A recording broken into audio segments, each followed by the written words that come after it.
Hey there teachers, I'm back as promised with a video about editing. This one starts with a little disclaimer though. I found Adobe Spark to be a little bit more cumbersome than I expected, and it was not exactly what I was looking for in an editing tool. Let me first explain why I selected it, and then I'll explain a little bit about what I mean. I chose Adobe Spark because it's cloud-based and it's free. Being in the cloud means that I know I can share it with you and that any of you will be able to use it regardless of what kind of computer you have. It also means that you or your students can edit video anywhere you have an internet connection. Beyond that, Spark also allows you to connect separate video clips together, which is probably one of the most important editing features that we could look for in a tool like this. So all of that sounds great, and Spark performed in all of those ways as expected. But Adobe Spark is designed as less of a video editor and more of a presentation tool. It treats each piece of your project as a sort of slide that can last for up to 30 seconds. So if you have a longer video, you'll be cobbling it together in 30-second chunks. Doable, as you'll see in a moment, but not ideal. So what does that mean for us? Well, here's what I'd recommend. If you truly are new to video editing, and especially if you're starting off with shorter videos, this is still the tool I'd recommend.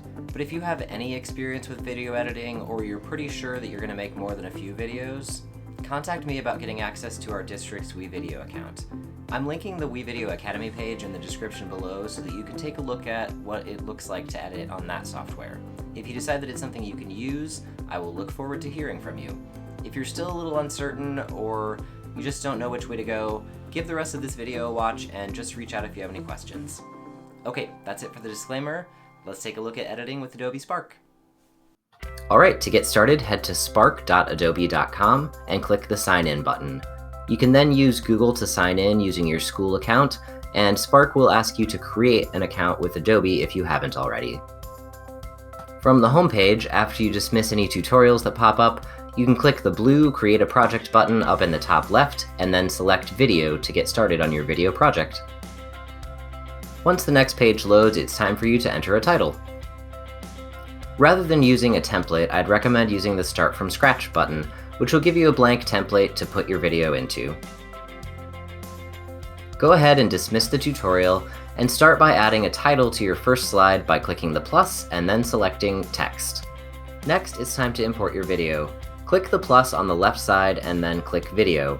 What you can't see on my screen is that it brought up a dialog box asking me to select the video from wherever it was located on my computer. But you can see it imported the video. First, I drag the selector out to its maximum length.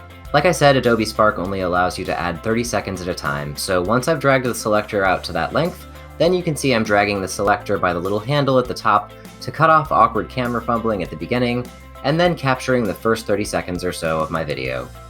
Or in this case, a little less than 30 seconds because I had to use another take. Preview what you've captured with the selector, and then click Save in the upper right when you've got the take you want.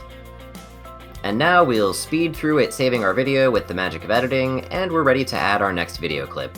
Click the plus in the lower left again, click Video, and select the video clip you want to upload. If the first clip you uploaded is longer than 30 seconds and you just want to add to that, stay tuned because I'll get to that in just a second. For now, I'm adding a separate clip because I'm ready to move on to another take. Once I have the clip uploaded, you'll see I follow the same steps. Drag the selector out to 30 seconds, use the handle on top to position it to cut out any camera fumbling or anything like that at the beginning, preview to make sure I've captured what I want, and click Save.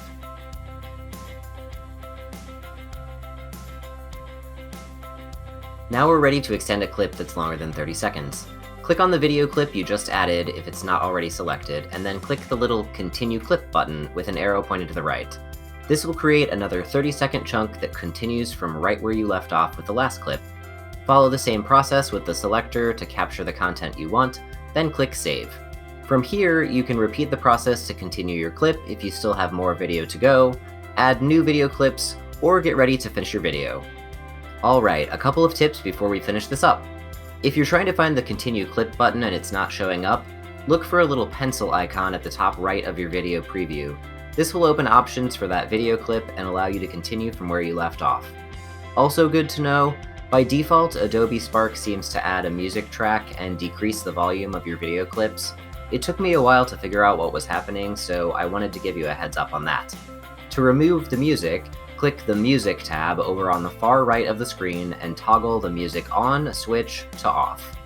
And if Spark adjusted your clip volume down, you can access the volume level by finding that little pencil icon on the video clip and then selecting the bottom icon that looks like a volume indicator. Select this and then select Loud. As far as I can tell, the loud option doesn't actually make your video any louder, it just restores the original volume levels so you can actually be heard. You can also play with the themes and your overall layout, which will affect the font and coloring of your Spark. Finally, when you've got everything put together, you just have one last step: downloading your video. For this, you just have to click the big download button at the top and wait. Once your video is downloaded to your computer, you're ready to share it with students. You can either upload it to Google Drive and create a shareable link, or add it to YouTube.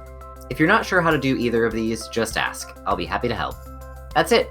Now you know how to do some basic editing for your videos. As I said at the beginning, this tool wasn't everything I had hoped it would be, so if you're planning on doing much of this, please ask me more about WeVideo. Not only can I help you get access to our district license, but I also have a ton of experience with it, so more than likely I can help answer any questions you might have. Whether you use Spark, WeVideo, or another editor of your choosing, I hope you're feeling more confident in creating videos for your students. I can't wait to see what you come up with. Thanks for watching, and take care!